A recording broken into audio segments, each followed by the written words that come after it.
Amin.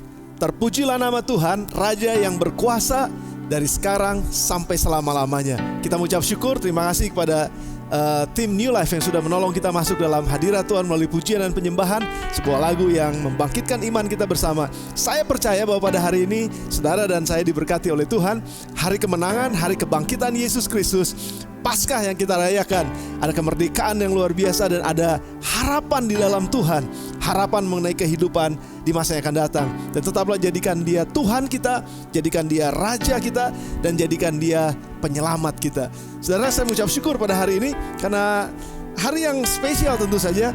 Saya sangat bersuka cita.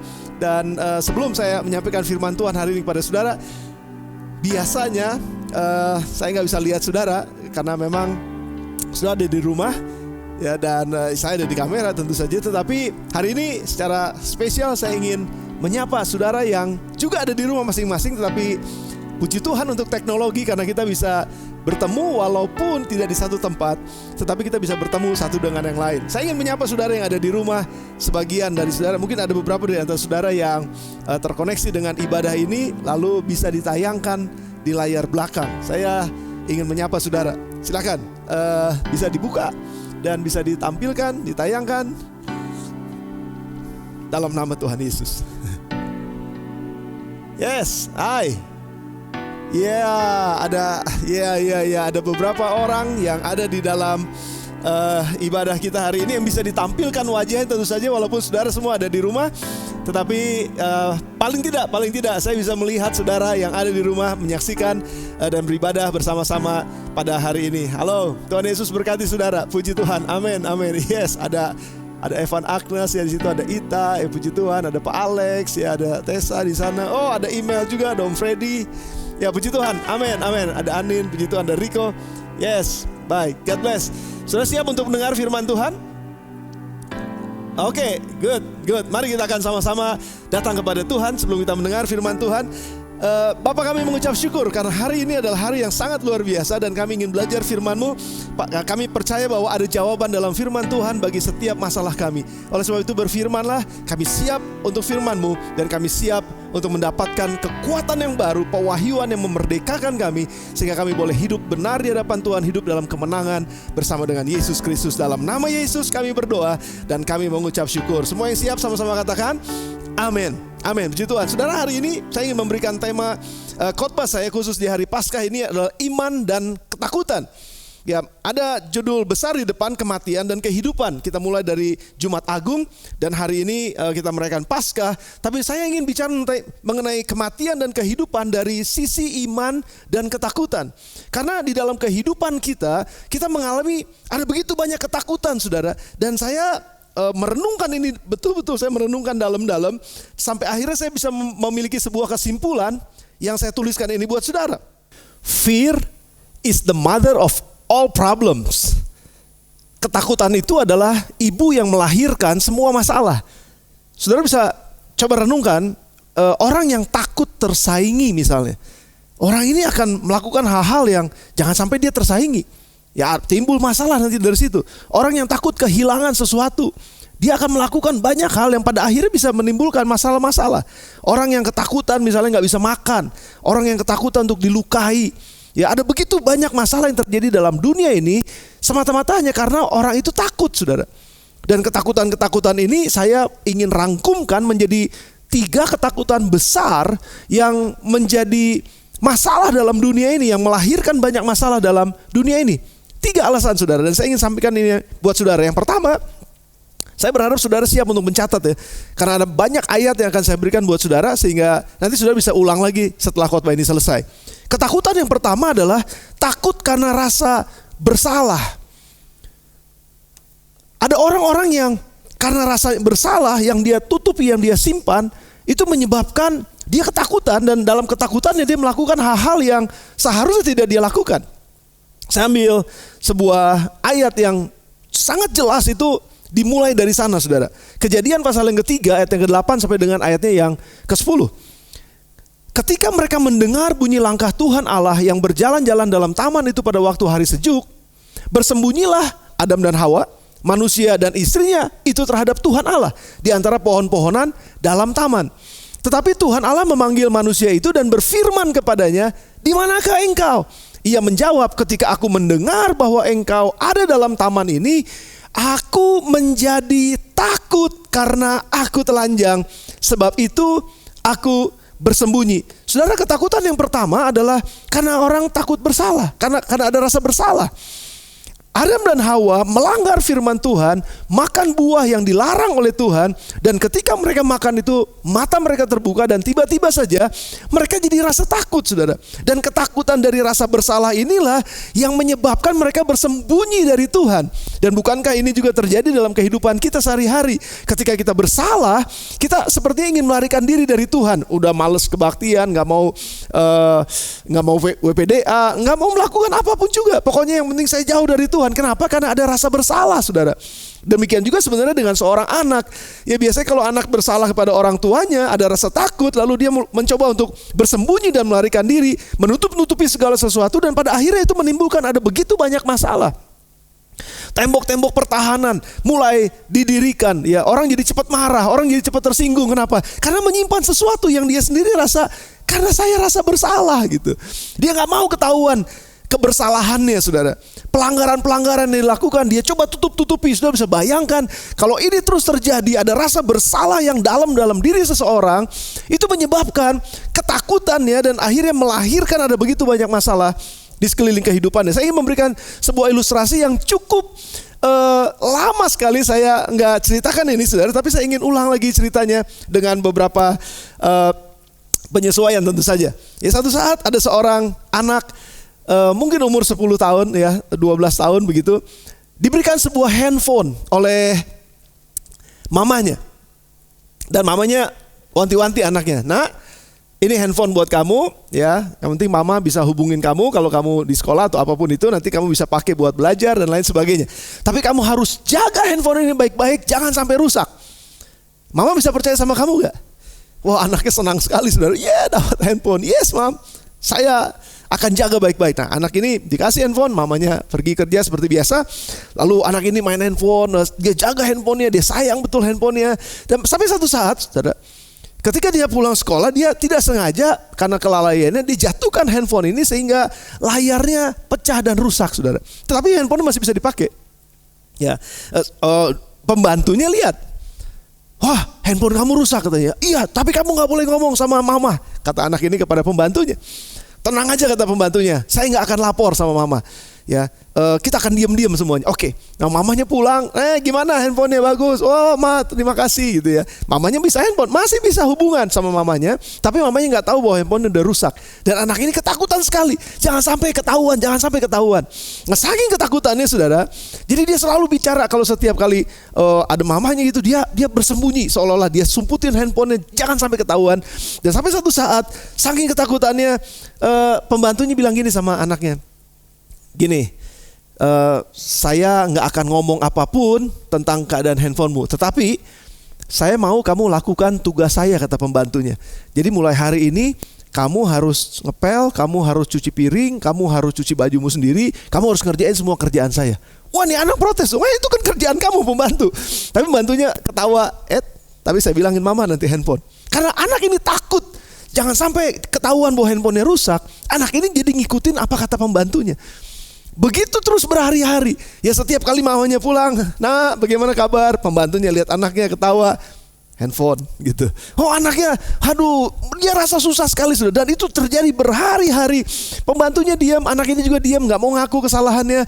Dan sampai pada akhirnya dia udah kecapean ngerjain semua pekerjaan pembantunya. Dia kesel sama pembantunya, dia marah sama pembantunya. Dia katakan, "Kamu kurang ajar, kamu kerjain saya jadinya." Terus pembantu cuma ketawa aja, "Handphone," katanya. Dan akhirnya sampai satu saat anak ini berpikir, kalau terus-terusan seperti ini, saya akan jadi susah sendiri. Nah, makanya anaknya langsung memutuskan, saya harus lapor sama mama, saya harus datang sama mama, saya harus ngomong apa adanya sama mama, saya mengakui bahwa handphonenya rusak, saya ngakuin kesalahan saya, keteledoran saya harus datang sama mama. Dan pada akhirnya dia putuskan dengan seluruh keberaniannya, dia datang sama mamanya. Satu saat mamanya pulang kerja, dia katakan, "Ma, ya ada apa?" Dia udah takut ya, saudara.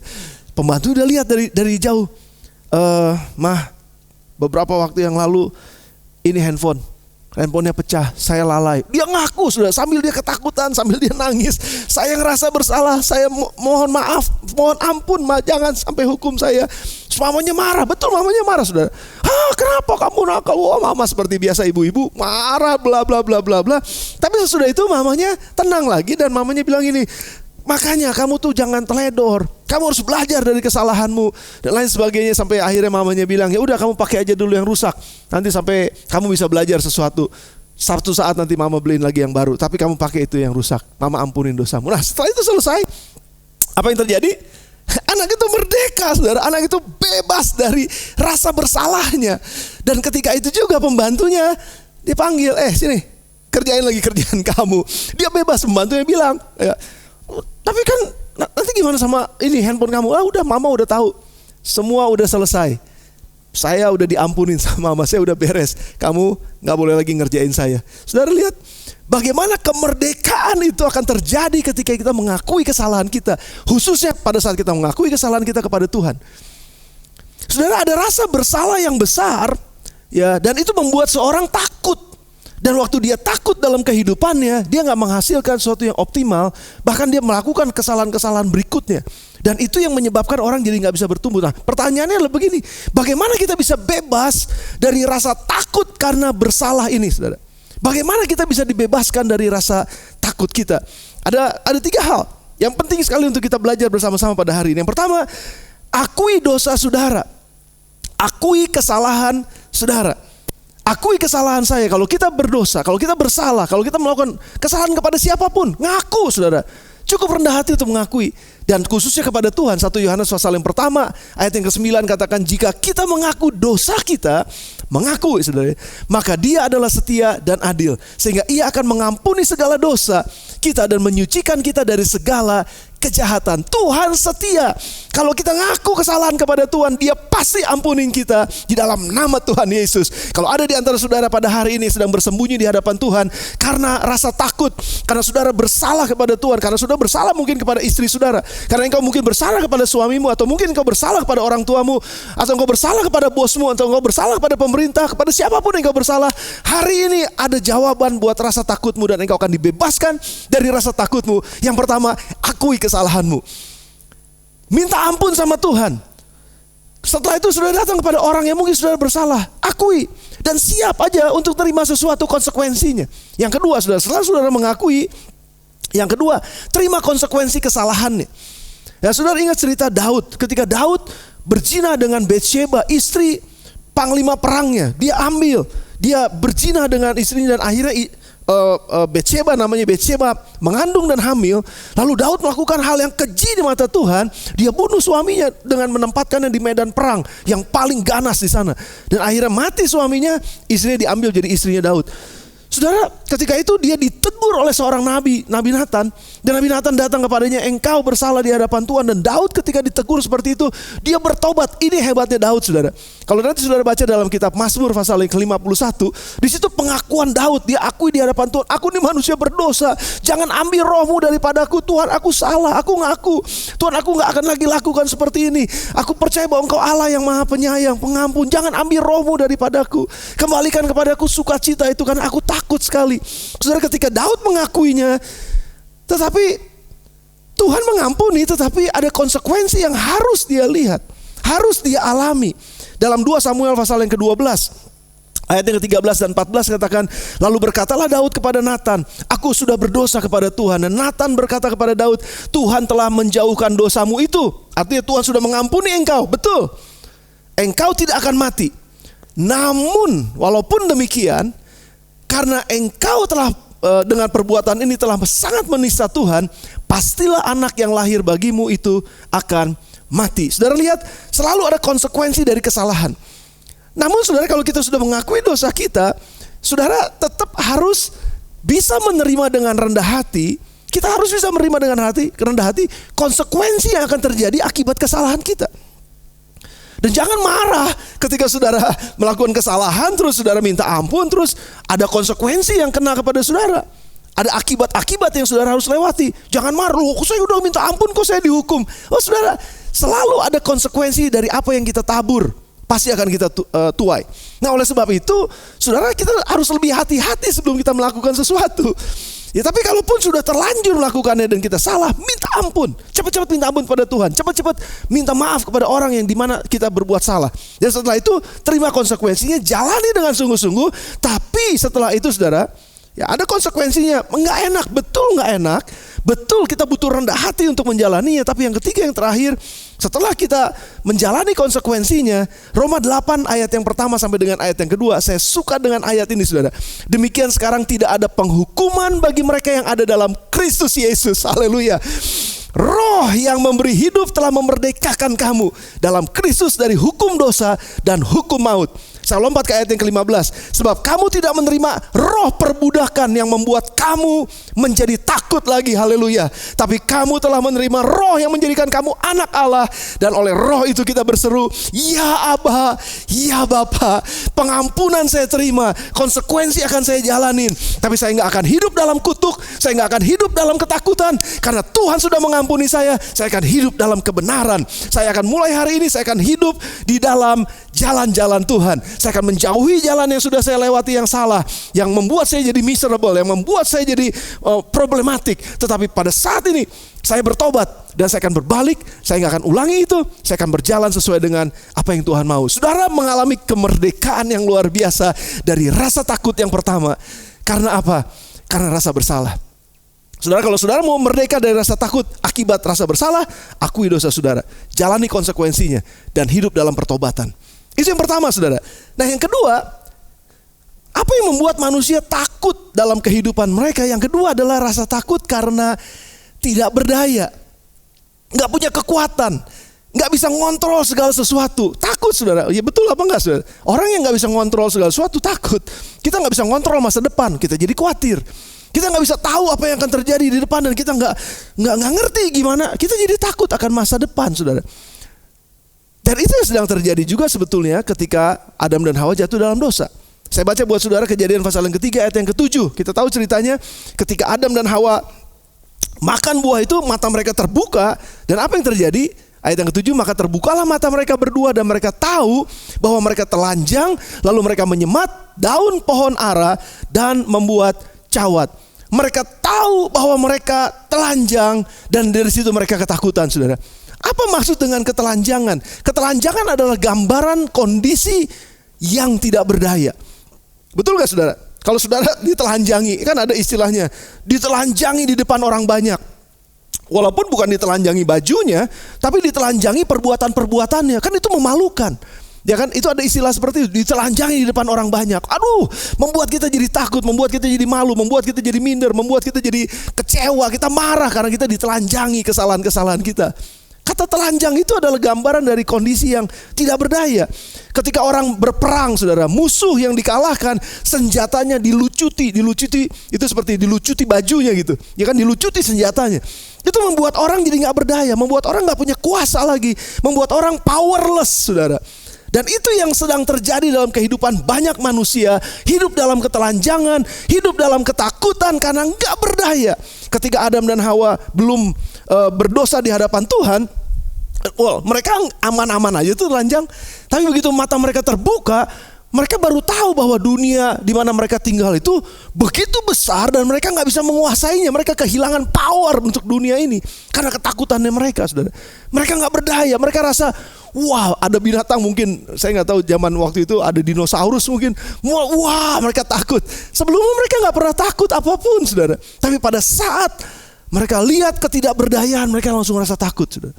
Mereka nggak bisa kontrol segala sesuatu, mereka jadi rasa takut. Nah, saudara, saya mau kasih ilustrasi ini buat saudara. Kalau kita nggak bisa setir mobil atau kendaraan mobil, ya terus kita dikasih untuk kendaraan mobil, pasti takut, betul nggak, saudara? Waktu pertama kali saya belajar mobil, itu takutnya luar biasa. Wah, itu tegang gitu, saudara. Wah, nggak boleh salah gitu, nggak boleh nyerempet, takut banget. Tapi kalau kita udah menguasainya, kan enak aja. Setir mobil ya enak aja, saudara. Betul apa enggak? Nah, ada mungkin anak mahasiswa yang sedang takut menghadapi ujian. Kenapa takut menghadapi ujian? Karena mungkin nggak terlalu siap menghadapi ujian. Nggak siap mengerjakan soal-soalnya. Nggak siap, saudara. Betul? Karena tidak berdaya. Saya ambil contoh satu, saudara.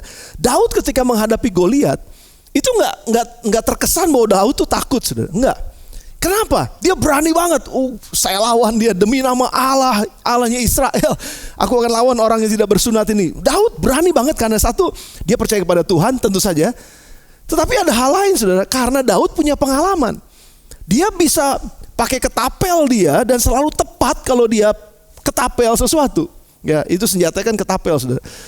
Dan ketika Daud mengalahkan beruang, Daud mengalahkan singa katanya, karena membela domba-dombanya. Daud punya pengalaman-pengalaman mengalahkan semua binatang-binatang besar dengan kekuatan senjata ketapelnya. Nah, ketika dia menghadapi Goliat, Daud tuh udah punya pengalaman sebetulnya. Daud bukannya orang yang tidak berdaya, Daud bukan orang yang tidak siap. Dia siap berperang dengan ketapelnya. Karena dia punya kemampuan itu, dia gak perlu takut saudara. Apalagi ditambah dia datang dengan nama Tuhan yang dia percaya. Imannya kepada Tuhan tuh luar biasa. Dan Tuhan tolong dia. Nah, saudara lihat gak? Jadi kalau kita merasa kita punya sesuatu gitu ya, apalagi didukung sama Tuhan, didukung oleh sorga, kita punya percaya diri yang luar biasa. Namun saudara lihat cerita selanjutnya. Ketika Saul iri hati kepada Daud, Saul berusaha membunuh Daud. Daud harus melarikan diri dan dia ketakutan terhadap Saul karena Saul mau bunuh dia, Raja Saul ya, mau bunuh dia. Dan ketika dia sedang lari ketakutan itu, dia ketangkap sama orang Gad. Ya, itu keluarganya orang Filistin juga. Dan ketika ditangkap sama orang Gad, dihadapkan kepada Raja Gad, lalu Daud dikatakan dia berpura-pura gila. Orang-orang yang nangkep Daud bilang begini, ini Daud yang mengalahkan Goliat. Dia takut yang luar biasa. Kenapa? Ya dia takut dibunuh. Kenapa dia takut pada saat itu? Sedangkan waktu ngadepin Goliat dia gak takut. Karena pada saat itu dia powerless. Pada saat itu dia gak punya daya. Pada saat itu dia gak tahu dia harus ngapain. Dia takut yang luar biasa, dia gak punya kekuatan untuk bisa melawan. Ketakutan itu muncul karena ketiada berdayaan, saudara. Dan itu yang sedang terjadi dalam banyak kehidupan manusia. Nah, atau bagaimana kita bisa bebas dari rasa takut karena kita tidak berdaya? Ya, kita mesti berusaha, kita mesti kerja. Dan saya mau kasih ini buat saudara, kita harus belajar karena Tuhan memberikan firman-Nya menjadi hikmat buat kita. Untuk kita bisa menghadapi setiap masalah dalam dunia ini. Kita bisa menghadapi setiap kesulitan-kesulitan dalam dunia ini. Selalu ada hikmat Tuhan. Tuhan berjanji, kalau kamu kekurangan hikmat, minta padaku, aku akan berikan hikmat. Hikmat untuk apa? Untuk menang terhadap setiap masalah dalam dunia ini. Terhadap setiap tantangan-tantangan yang kita hadapi yang membuat kita mungkin jadi gak berdaya. Seperti tadi saya katakan, kalau ada satu orang anak yang takut menghadapi ujian, karena mungkin dia gak siap, ya dia harus belajar. Nah, waktu dia belajar, waktu dia sungguh-sungguh kerjakan tugas-tugasnya, dia mulai bisa melihat gambaran bagaimana saya menghadapi masalah ujian nanti. Dan waktu dia bisa bersiap, dia bisa lebih kuat untuk menghadapi ujiannya tanpa ada rasa takut. Walaupun ada rasa takut, tapi sekali lagi, waktu kita bisa belajar sesuatu, apalagi kita belajar dari firman Tuhan, berharap, mengandalkan Tuhan, dia bisa lakukan sesuatu yang lebih daripada apa yang kita persiapkan. Sudah bersama dengan saya? Jadi kalau saudara sedang takut menghadapi sesuatu yang sudah gak berdaya, aduh bagaimana ya, bagaimana bayar uang sekolah anak saya. Ya, ada banyak orang yang takut memikirkan ini gak cukup uangnya. Kenapa? Karena memang uangnya gak cukup kan. Tapi kalau uangnya cukup, takut gak saudara? Kan gak takut. Makanya kita menabung. Makanya kita mesti investasi. Makanya kita mesti menyisihkan uang-uang kita. Jangan sampai dihabiskan semuanya, tapi cukupkan diri dengan apa yang ada pada kita.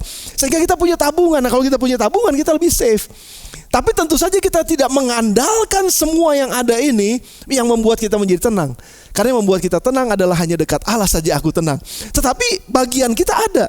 Makanya saya akan tutup dengan ini saudara. Di dalam Amsal pasal yang ke-16 ayat yang ketiga dikatakan Amsal pasal 16 ayat yang ketiga, serahkanlah perbuatanmu kepada Tuhan, maka terlaksanalah segala rencanamu. Serahkan perbuatanmu kepada Tuhan. Engkau sudah menabung, engkau sudah latihan, engkau sudah belajar dengan baik, engkau sudah melihat dari pengalaman-pengalaman orang, engkau belajar dari hikmat Tuhan, engkau belajar firman Tuhan. Oke, tinggal engkau berbuat sesuatu dari apa yang engkau sudah persiapkan, serahkan kepada Tuhan. Maka terlaksanalah segala rencanamu. Saudara, jadi kalau kita takut menghadapi ketidakberdayaan, jawabannya apa? Belajar. Jangan puas dengan apa yang kita punya hari ini. Karena masalahnya akan terus bertambah. Tapi semakin kita belajar banyak, semakin banyak pengetahuan kita dan semakin tenang kita. Ya kan, antara persiapan dengan tidak persiapan, saudara mau milih yang mana? Saya memilih persiapan, karena kita nggak pernah tahu apa yang terjadi di depan. Dengan persiapan kita menjadi lebih tenang. Tapi kalau kita nggak siap, kita jadi takut. Nah, oleh sebab itu persiapan, dan Tuhan menyediakan hikmatnya buat kita setiap hari. Jadi sekali lagi saudara, jawaban terhadap rasa takut karena tidak berdaya, ada hikmat Tuhan. Sama seperti Adam dan Hawa ketika mereka jatuh di dalam dosa, mereka langsung cari apa? Daun pohon ara, nutupin semua kemaluan mereka. Itu bagus, itu usaha mereka memang saudara. Dengan hikmat yang mereka punya, ambil pohon ara, tutupin. Tapi Tuhan bisa lakukan yang lebih baik. Tuhan sendiri menyediakan binatang yang dikorbankan untuk tutupin kemaluan mereka. Dan itu lebih permanen. Artinya apa saudara? Tuhan bisa membuat sesuatu yang lebih baik lagi dari apa yang kita persiapkan. Tapi kita harus persiapan. Tapi Tuhan bisa sempurnakan. Seperti Daud juga saudara, dia pandai main ketapel, dia latihan, dia berperang melawan beruang dan singa saudara. Tetapi nggak ada orang yang tahu, nggak ada orang yang lihat. Tapi waktu dia berjalan bersama dengan Tuhan mengalahkan Goliat, ribuan orang melihat, mata tertuju kepada Daud. Promosi Tuhan datang lebih besar daripada dia melawan beruang atau melawan singa. Tapi sekarang dia bisa dipermuliakan, dia dipromosikan oleh Tuhan. Tuhan melakukan perkara yang lebih besar kalau kita siap. Dan kita nggak perlu takut, kita nggak perlu khawatir, karena Tuhan ada bersama dengan kita lebih besar, dan kita mempersiapkan diri kita dengan pertolongan Tuhan. Sudah bersama dengan saya? Nomor 2 saudara, ketakutan karena ketidakberdayaan. Sudah 2 hal yang kita bahas. Dan hal yang ketiga, yang terakhir, saya akan tutup dengan bagian ini. Ketakutan yang terakhir adalah ketakutan manusia karena kematian. Ini yang paling menakutkan. Kalau tadi karena rasa bersalah, oke, kita bisa diampuni, kita bisa hidup lagi dengan baik. Yang kedua, kita nggak berdaya menghadapi kondisi-kondisi yang ada. Wah, ada hikmat Tuhan yang menyertai. Oh, puji Tuhan. Tapi bagaimana dengan kematian? Ketika ketakutan akan kematian datang, apa jawabannya? Apa jalan keluarnya? Manusia mencari jalan keluar supaya nggak mati. Betul, karena kehidupan itu berharga. Makanya manusia mencoba agar tetap bisa hidup lebih panjang, karena kehidupan itu berharga. Namun kematian juga pasti datang. Cuma pertanyaannya adalah bagaimana kita mengalahkan rasa takut tentang kematian ini. Bagaimana kita ketakutan karena kematian ini kita bisa kalahkan. Dan ini yang penting saudara untuk kita bisa pelajari bersama-sama. Saya mengucap syukur bahwa ada yang mengalahkan kematian. Tuhan yang gak pernah mati, Tuhan yang kekal, Tuhan Allah yang maha besar, dalam nama Yesus Kristus datang ke dalam dunia menjadi manusia, menjelma menjadi seperti saudara dan saya, mengalami kematian. Dia datang ke dalam dunia untuk mati, sudah di atas kayu salib. Dan Jumat kemarin kita sudah rayakan ini, kita sudah mengingat ini. Dia mati di atas kayu salib, dan dia bukan cuma sekedar mati, tapi dia membuktikan bahwa ada seorang manusia yang mati tapi bisa mengalahkan kematian lewat kebangkitan. Haleluya. Saudara, kalau boleh beri tepuk tangan buat Tuhan kita. Dia Allah yang luar biasa. Dan di dalam Yesus Kristus, dia katakan dalam kitab Yohanes pasal yang ke-11 ayat yang ke-25, jawab Yesus, "Akulah kebangkitan dan hidup. Barang siapa percaya kepadaku, ia akan hidup walaupun ia sudah mati. Dan setiap orang yang hidup dan yang percaya kepadaku tidak akan mati selama-lamanya." Do you have faith? Apakah engkau percaya akan hal ini? Itu yang Yesus katakan. Siapa yang berani klaim dalam dunia ini bahwa akulah kebangkitan dan hidup, kalau bukan dia yang pernah mati dan dibangkitkan pada hari yang ketiga, dan namanya Yesus Kristus. Kita mengucap syukur ada jawaban ternyata sampai pada kematian sekalipun saudara. Ketakutan manusia yang paling besar adalah menghadapi kematian. Tapi ketika ada orang yang mati dan dibangkitkan, dan kita punya pengharapan di dalam orang yang dibangkitkan itu, maka sesungguhnya kita sudah tidak perlu terlalu takut lagi oleh kematian, karena ada pengharapan bagi orang-orang yang mati. Namun bagaimana ini bisa terjadi saudara? Ada banyak orang yang bertanya, apakah betul Yesus mati lalu dibangkitkan? Itu bukan dia yang mati, itu bukan dia, ya, itu kebangkitan itu omong kosong dan lain sebagainya. Itu dijawab oleh firman Tuhan sendiri. Saya ingin bacakan buat saudara sejarah mencatat kebangkitan Yesus. 1 Korintus pasal yang ke-15 ayatnya yang ke-3 sampai dengan ayatnya yang ke-8. 1 Sebab yang sangat penting ialah telah kusampaikan kepadamu, yaitu apa yang telah kuterima sendiri, ialah bahwa Kristus telah mati karena dosa-dosa kita. Amin. Sesuai dengan kitab suci, bahwa ia telah dikuburkan. Kemarin Jumat kita peringati. Dan bahwa ia telah dibangkitkan. Dan pada hari ini adalah hari kebangkitannya. Dan pada hari yang ketiga sesuai dengan kitab suci, bahwa ia telah menampakkan diri kepada Kefas. Dan kemudian itu Petrus. Dan juga kemudian kepada ke-12 muridnya. Sesudah itu ia menampakkan diri kepada lebih dari 500 saudara sekaligus. Kebanyakan dari mereka masih hidup sampai sekarang, tetapi beberapa di antaranya telah meninggal. Selanjutnya ia menampakkan diri kepada Yakobus, kemudian kepada semua rasul, dan yang paling akhir dari semuanya ia menampakkan diri juga kepadaku, sama seperti kepada anak yang lahir sebelum waktunya. Sejarah mencatat Yesus menampakkan diri kepada 500 orang lebih. Dan pada saat surat ini ditulis oleh Paulus, masih ada mereka-mereka yang melihat kebangkitan Yesus itu masih hidup. Sudah perhatikan baik-baik. Kebangkitan adalah sejarah. Kebangkitan Yesus dari antara orang mati adalah sejarah yang tercatat. Dan itu adalah kebenaran kehidupan yang kita dapatkan dari firman Tuhan dan sejarah umat manusia. Sekarang pertanyaannya adalah, siapa yang pernah mati dan dibangkitkan? Oh ya, ada beberapa orang, betul, Lazarus salah satunya, anak muda dari Nain salah satunya, mati dan dibangkitkan, tapi mereka mati lagi, saudara. Tetapi Yesus yang mati dan dibangkitkan, dia tidak pernah mati lagi, tapi dia hidup sampai selama-lamanya. Dan dia ada sampai dengan hari ini, hidup sampai dengan hari ini, duduk di sebelah kanan Allah Bapa di sorga. Dan dia sedang berdoa buat kita, dan dia sedang menantikan kita, orang-orang yang percaya kepadanya, akan bertemu dengan dia dan hidup bersama dengan dia sampai selama-lamanya. Dan juga ini yang lebih penting, saudara, akan mengalami kebangkitan sama seperti dia. Bagaimana mungkin bisa? Paulus mengatakan pada di dalam suratnya, di dalam ayat-ayat yang berikutnya, 1 Korintus pasal 15 ayat yang ke-20. Saya mau saudara dapatkan kebenaran ini, dan ini menjadi kebenaran yang membawa harapan buat kita semua, bahwa kita bisa menang terhadap ketakutan dari kematian. Tetapi yang benar ialah bahwa Kristus telah dibangkitkan dari antara orang mati. Garis bawahi, saudara, sebagai yang sulung dari orang-orang yang telah meninggal. Haleluya. Sebab sama seperti maut datang karena satu orang manusia, demikian juga kebangkitan orang mati datang karena satu orang manusia. Karena sama seperti semua orang mati dalam persekutuan dengan Adam, demikian pula semua orang akan dihidupkan kembali dalam persekutuan dengan Kristus. Tetapi tiap-tiap orang menurut urutannya. Sudah lihat, menurut urutannya. Kristus sebagai buah sulung, sesudah itu mereka yang menjadi miliknya pada waktu kedatangannya. Sudah perhatikan baik-baik, ini pengharapan yang luar biasa buat kita. Dikatakan, Paulus mengambil satu kata, yang sulung. Kalau sulung itu bicara tentang anak sulung, bicara tentang urutan-urutan. Yang sulung adalah yang pertama. Nah, kalau ada yang sulung, itu gak mungkin dia tunggal. Kalau ada yang sulung, pasti ada yang bungsunya.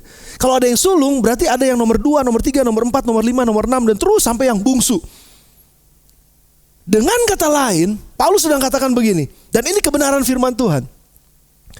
Kalau Yesus dibangkitkan dari antara orang mati sebagai yang sulung, maka akan ada saudara si sulung yang juga akan dibangkitkan nanti pada saat dia mati. Siapa saudara sulungnya? Yesus Kristus. Namun siapa saudara dari yang sulung ini? Yohanes pasal yang ke-20 mencatat ayat yang ke-17, di hari kebangkitan, ketika Yesus bangkit dari antara yang mati, kuburnya kosong. Murid-muridnya lihat kosong dan mereka semua lari ke kota memberitakan bahwa kuburnya kosong. Mungkin ada yang mencuri mayat Yesus. Tapi Maria, dia duduk di dekat kubur itu dan dia menangis. Dan ketika dia menangis, Yesus menghampiri dia. Lalu dia ngobrol sebentar, lalu Maria sadar bahwa ini adalah Yesus. Lalu waktu dia mau sentuh Yesus, Yesus katakan ini, kata Yesus kepadanya ayat yang 17, jangan engkau memegang aku, sebab aku belum pergi kepada Bapa, tetapi pergilah kepada siapa, saudara? Saudara-saudaraku. Yesus menyebutkan saudara-saudaranya. Dia yang sulung, tapi ada saudara-saudaranya. Dia anak Allah yang sulung, tapi ada anak-anak Allah yang menjadi saudaranya Yesus. Dan katakan kepada mereka bahwa sekarang aku akan pergi kepada Bapakku dan Bapakmu.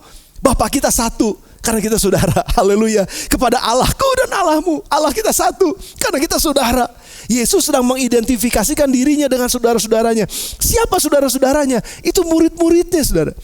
Tapi dalam satu kejadian Yesus juga pernah ketika dia sedang melayani, lalu dalam kerumunan orang banyak ada seorang yang datang, "Guru, itu ada ibumu dan saudara-saudaramu lagi nunggu." Lalu Yesus bilang, "Siapa ibuku, siapa saudaraku?" Lalu Yesus katakan ini Matius pasal 12 ayat 49 sampai 50. Lalu katanya sambil menunjuk ke arah murid-muridnya, "Inilah ibuku dan saudara-saudaraku. Siapa mereka? Sebab siapapun yang melakukan kehendak Bapakku di sorga, dialah saudaraku laki-laki, dialah saudaraku perempuan, dan dialah ibuku." Jadi siapa saudara Yesus? Mereka yang melakukan kehendak Bapa di sorga, yang menjadi murid-muridnya dan melakukan perintah Bapa di sorga. Dia adalah saudara-saudaranya Yesus. Dan kalau Yesus adalah yang sulung bangkit dari antara orang mati, maka akan ada saudara-saudaranya juga yang mati nanti, tapi dia tidak akan mati sampai selama-lamanya. Dia akan dibangkitkan seperti Yesus dibangkitkan. Dan ini pengharapan buat kita semua. Ada kabar sukacita. Kita gak perlu lagi takut terhadap kematian. Walaupun seringkali memang betul kita gak mau mati sekarang, tapi kita gak perlu takut apa yang akan terjadi setelah kematian.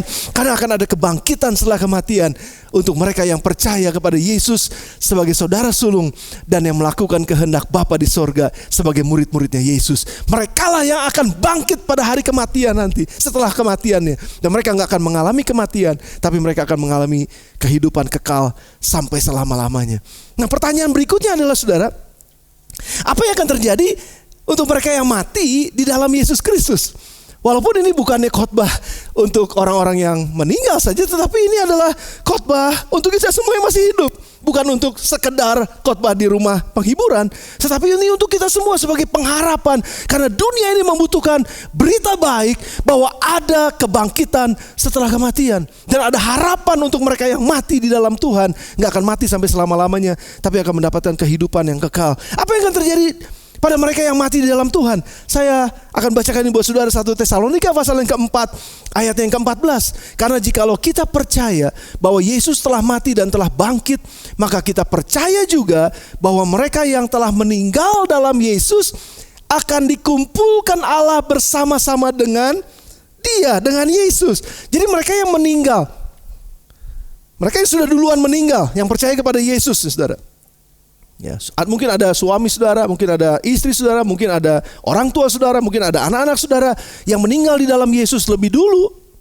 Di mana mereka sekarang? Mereka dikumpulkan bersama-sama dengan Yesus.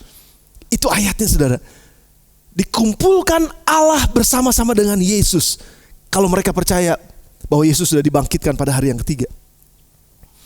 Wow. Nah, ada yang bertanya sama saya, terus ngumpulnya di mana, Pastor? Saya senang saudara bertanya. Karena satu saat ketika Yesus disalib, saudara ingat ceritanya, ada 2 orang penjahat di kiri kanannya. Lalu yang satu di sebelah kirinya bilang, kamu ini ya ngoceh, ngejelekin Yesus, dan akhirnya toh mati. Tapi yang di sebelahnya lagi bilang, ampuni saya yang bersalah, saya berdosa. Ya, ingat saya nanti waktu kamu ada dalam kerajaanmu. Lalu Yesus bilang apa kepada orang ini? Hari ini juga engkau ada bersama-sama dengan aku di mana? Di Firdaus. Jadi di mana orang-orang yang meninggal sekarang, saudara? Yang meninggal dalam Yesus, yang percaya kepada Yesus, yang menjadi murid-murid Yesus, di mana mereka sekarang? Dikumpulkan bersama-sama dengan Yesus di mana? Di Firdaus. Dan apa yang mereka lakukan di sana? Saya nggak tahu. Mungkin mereka lagi ngopi, mungkin mereka lagi makan pisang goreng, mungkin mereka lagi makan bubur ayam. Saya nggak tahu apa yang sedang mereka lakukan. Tapi yang pasti mereka sudah hidup dalam ketenangan dan sukacita yang luar biasa bersama dengan Yesus. Lalu apa yang mereka lakukan di sana? Mereka menantikan kedatangan Yesus yang kedua kali. Lalu saudara mungkin bertanya, lalu bagaimana? Kapan dibangkitkannya? Kapan kebangkitan itu terjadi? Saya senang saudara bertanya itu. Ya karena 1 Tesalonika pasal yang keempat ayat yang ke-15, ayat yang ke-15 katakan, ini kami katakan kepadamu dengan firman Tuhan, kata Paulus. Kita yang hidup, yang masih tinggal sampai kedatangan Tuhan, ya kedatangan Tuhan, sekali-kali tidak akan mendahului mereka yang telah meninggal. Sebab pada waktu tanda diberi, yaitu pada waktu penghulu malaikat berseru dan sangkakala Allah berbunyi, maka Tuhan sendiri, Yesus akan turun dari sorga, dari Firdausnya, dan mereka yang mati dalam Kristus akan lebih dahulu bangkit. Sesudah itu kita yang hidup, yang masih tinggal akan diangkat bersama-sama dengan mereka dalam awan menyongsong Tuhan di angkasa. Demikian kita akan selama-lamanya bersama dengan Tuhan. Kebangkitan orang mati akan terjadi ketika Yesus datang untuk yang kedua kali. Siapa dulu yang dibangkitkan? Mereka yang sudah mati di dalam Kristus akan dibangkitkan. Lah, sekarang bagaimana pertanyaannya dengan kita yang masih hidup? Kalau Tuhan datang nanti, tenang aja saudara, selalu ada jawabannya untuk setiap pertanyaan saudara dan saya. 1 Korintus pasal yang ke-15 ayat 51 sampai dengan 52 katakan begini. Sesungguhnya aku menyatakan kepadamu suatu rahasia. Rahasia ini harus disampaikan kepada banyak orang di dunia yang tidak mempunyai harapan. Kita tidak akan mati semuanya, tapi kita semuanya akan diubah dalam sekejap mata pada waktu bunyi nafiri yang terakhir. Tadi waktu sangkakala malaikat ditiupkan, sebab nafiri akan berbunyi dan orang-orang mati akan dibangkitkan dalam keadaan yang tidak dapat binasa, dan kita semua akan diubahkan. Bagaimana kita diubahkan? Kita pakai tubuh apa nanti? Kebangkitannya seperti apa nanti? Kita pasti pakai akan tubuh yang pasti akan menggunakan tubuh yang baru. Dan 1 Korintus 15 ayat 40 katakan begini. Ada tubuh sorgawi, ada tubuh duniawi. Tetapi kemuliaan tubuh sorgawi lain dengan kemuliaan tubuh duniawi. Tubuh duniawi mungkin dikuburkan dan hancur. Tubuh duniawi mungkin dikremasikan, terbakar dan habis. Tetapi Tuhan membangkitkan roh dan jiwanya dengan sebuah tubuh yang baru, yaitu tubuh sorga. Tubuh yang berbeda dengan tubuh dunia ini. Tubuh dunia ini bisa sakit. Tubuh dunia ini bisa kena COVID. Tubuh dunia ini bisa hancur berantakan mungkin karena kecelakaan dan lain sebagainya. Tetapi tubuh sorgawi adalah tubuh kemuliaan yang tidak pernah sakit, yang tidak pernah mati, yang tidak pernah terluka. Itu tubuh yang sempurna seperti tubuh kebangkitan Yesus Kristus.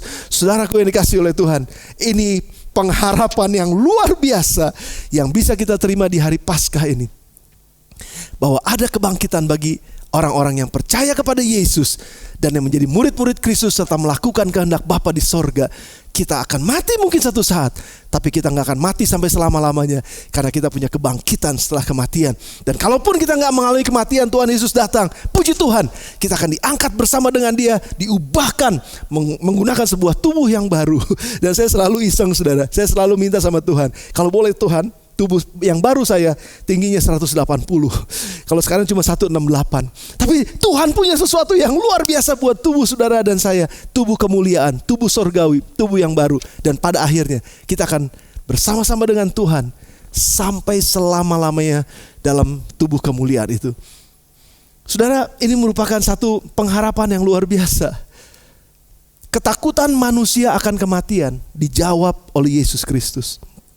Makanya kenapa Dia selalu katakan, jangan takut. Ketakutanmu karena kesalahanmu, jangan takut karena ada pengampunan di dalam Yesus Kristus.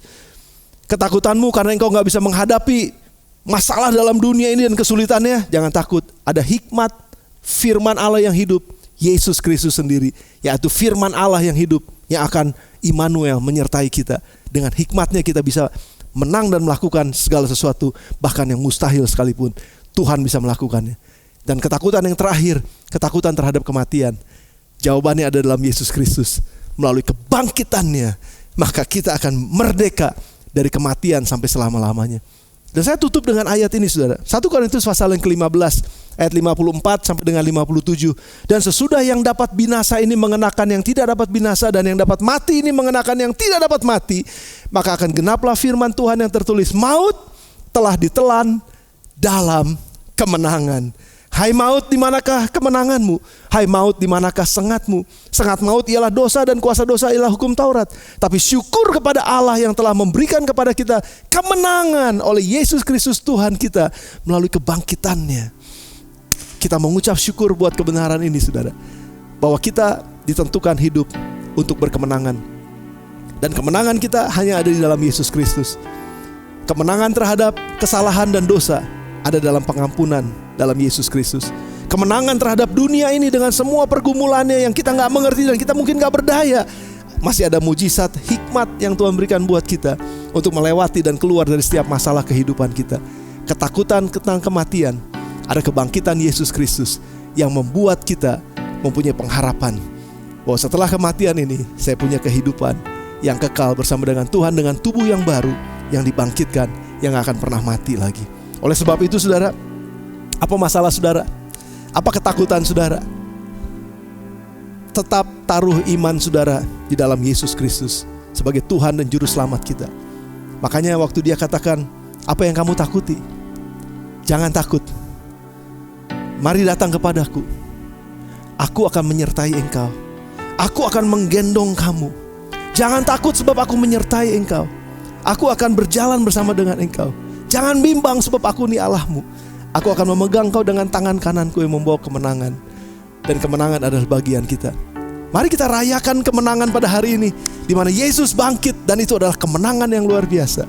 Dan saya mau berdoa buat saudara pada hari ini. Apapun yang menjadi ketakutan saudara, kita punya jawabannya.